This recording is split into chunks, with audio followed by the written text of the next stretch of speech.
Do you ever wonder whether you're doing enough to protect yourself online? Well, we're going to take a look at a book that discusses that exact topic today on Roger Talks Tech.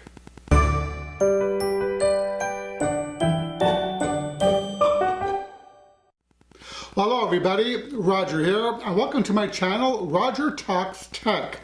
So I came across this book a while back entitled The Art of Invisibility, and I thought it might be of interest to this channel as protecting ourselves online is a topic that many people are concerned about, or at least should be. So The Art of Invisibility is a book that asks the following question: what do you need to do to protect yourself both online and off, and to keep your information safe and, most of all, private?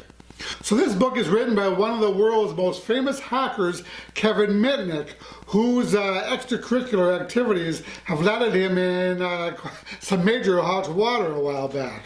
In fact, he spent 2.5 years as a fugitive from the FBI, wanted for hacking, unauthorized access, and wire fraud. So Mr. Mitnik has now moved on to more legal authorized hacking and works as a security consultant in which corporations pay him to hack into their systems to test their security. So now he works to teach people how to protect themselves and their companies in the world of malware, scammers, spammers, hackers, government abuse, keylogging software, microphones and cameras that are always on, and the tracking of our every move online. So he knows what information companies collect about us, how they gather that information, how they spy on us, and in this book he shares that knowledge with us. Think of The Art of Invisibility as a how-to guide for avoiding hackers and other malicious activity, both in your online as well as when you're offline. So if you thought that you were relatively safe online, well, this book will shatter that illusion of security pretty quickly as he goes through all of our devices, our online services and conveniences, explaining their vulnerabilities and how easily they can be exploited. Let me tell you, it was quite eye-opening. So the author covers a wealth of information based on his experience in past encounters with law enforcement. Some of the more interesting topics in the book have to do with software vulnerabilities, password security, ransomware, email. He talks about text message and file encryption, using Bitcoin, wiretapping and other surveillance mechanisms, device and software backdoors, our social media presence, and the geolocation metadata that, such as that which is stored in every image that we take. Some of Mr. Mitnik's recommendations are fairly basic, such as using strong passwords, using a password manager, and being careful to set up your home Wi-Fi using the strongest and most recent security protocols. Also, it's important to rename your Wi-Fi router so as not to give away the make and model, which supposedly allow for easier hackability. I actually did this one myself, but not because of security reasons, but I thought it would be cool to name my Wi-Fi router Merlin. So this is something that I wasn't aware of, that if a hacker sees your Wi-Fi router listed with its make and model number, that would help them to more easily hack it and get into your system. So yeah, so I found that especially interesting. Another thing that was really stressed in this book was the use of public Wi-Fi and how it was not designed with online banking or e-commerce in mind, meaning that it is highly unsecure. So the author advises that if you have to do financial transactions online when you're away from home, you want to use your cellular data or your phone's hotspot whenever possible, but not public Wi-Fi. So what's funny is that I was already implementing a lot of these strategies because I was the victim of identity theft several years back. Someone was opening utility accounts under my name all over town, and I had no idea that this was happening until I started receiving past due notices from the phone company. Or yeah, it was the phone company. And boy, was that a mess to clean up, let me tell you. So since that happened, I've been extra diligent about protecting my identity and was pleased to see Mr. Mitnik recommend many of the same practices that I was already using. For example, always using a VPN when using public Wi-Fi and never do banking over public Wi-Fi, only over cellular. Another one is don't give real answers to security questions.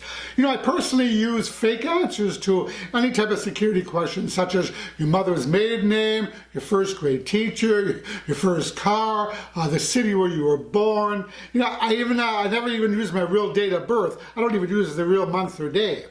Yeah, so it's very easy for someone to find out even more information about you just knowing these little tidbits of information, especially since many organizations ask the same type of questions. What city were you born in? What is your mother's maiden name?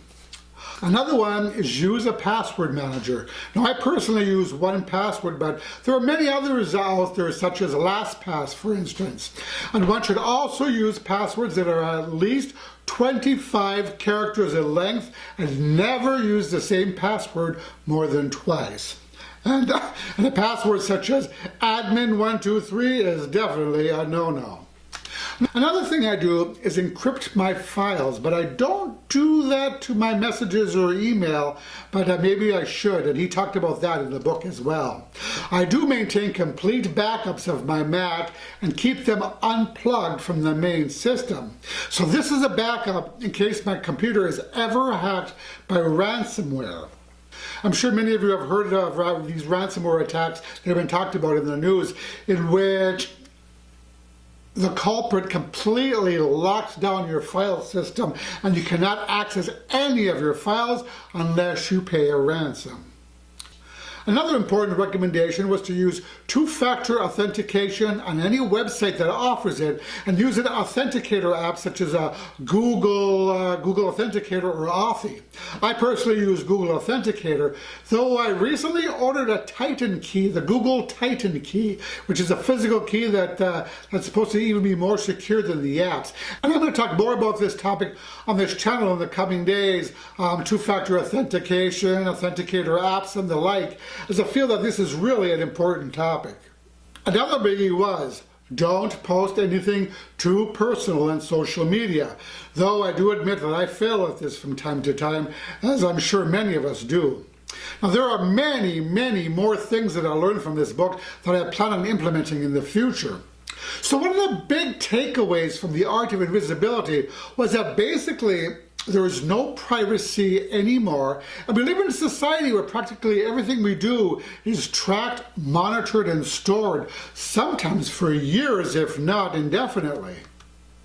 But you can become less visible, but depending on how far you want to go, it's not necessarily going to be straightforward or easy, and most of the time not very convenient. To become truly invisible is more than challenging and takes an incredible amount of work. So often when I've spoken about online privacy in the past to the people in my life, many of them have responded by saying, it doesn't matter to me, I have nothing to hide, my life's an open book.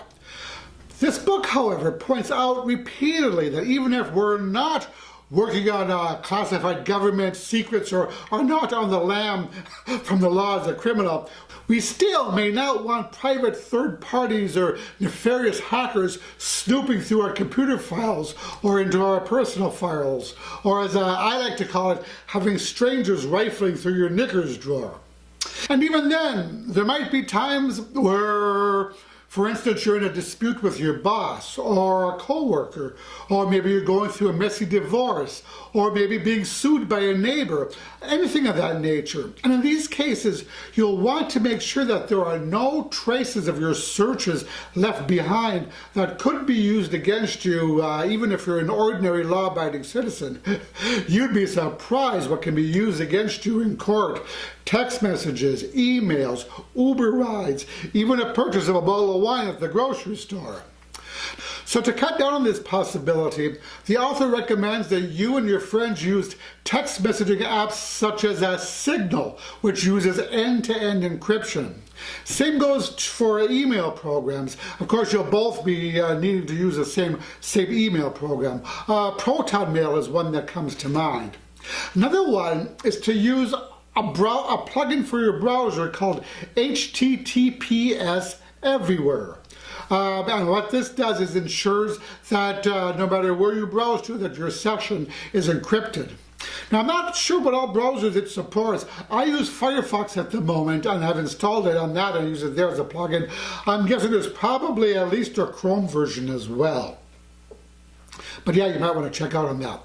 Oh, and here's another biggie. It's also important to realize that when you post a photo online or on social media, it contains geolocation metadata embedded into it, which means that someone can easily discover the exact GPS location where the photo was taken. And this could even be your home address.